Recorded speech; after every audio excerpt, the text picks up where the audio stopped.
There are a couple of different ways you can remove duplicate data in Excel. So all I've got here is a really simple spreadsheet. I've got a list of names and a list of ages, and all I want Excel to do is remove any duplicate data. So to do this, if I click into my data, and then on the data menu across the top, I go into the data tools section and just click on remove duplicates. This little dialog box just wants some information from me. It's asking here, does my data have headers? Well, it does. Their name and age, which are shown here. Now underneath it's asking which columns should it look for duplicate data in. And this is where you need to have a think about where your duplicates might be. So for example here, if I take the tick out of name, it's only going to search the age column.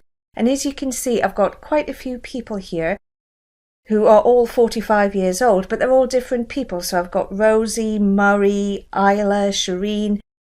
If I say OK now, it's going to take out everybody who had a duplicate age, which isn't really what I wanted. So if I say OK to that, I can undo it. So I go back to Data, Data Tools and remove duplicates. This time I wanted to search the name and the age column and take out any duplicate records, fully duplicate records.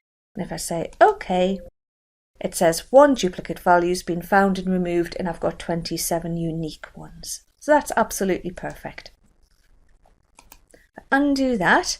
The other way of doing it, or the other way I might do it, is by using my filters. So again, on the data menu, if you go into the sort and filter group and click on advanced, these are your advanced filter options. I'm actually gonna copy it to another location so you can just see the difference.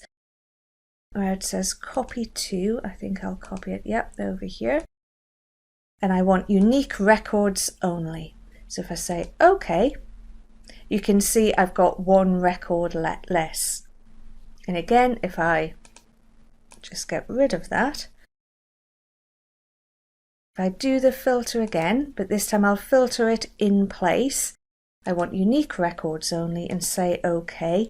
Now you can always tell when data's been filtered because your row numbers go blue, and you can see down here at the bottom it says I've got 27 of 28 records, which means that I had 27 unique records and one was a duplicate. So there you go, that's two different ways of removing duplicates in Excel.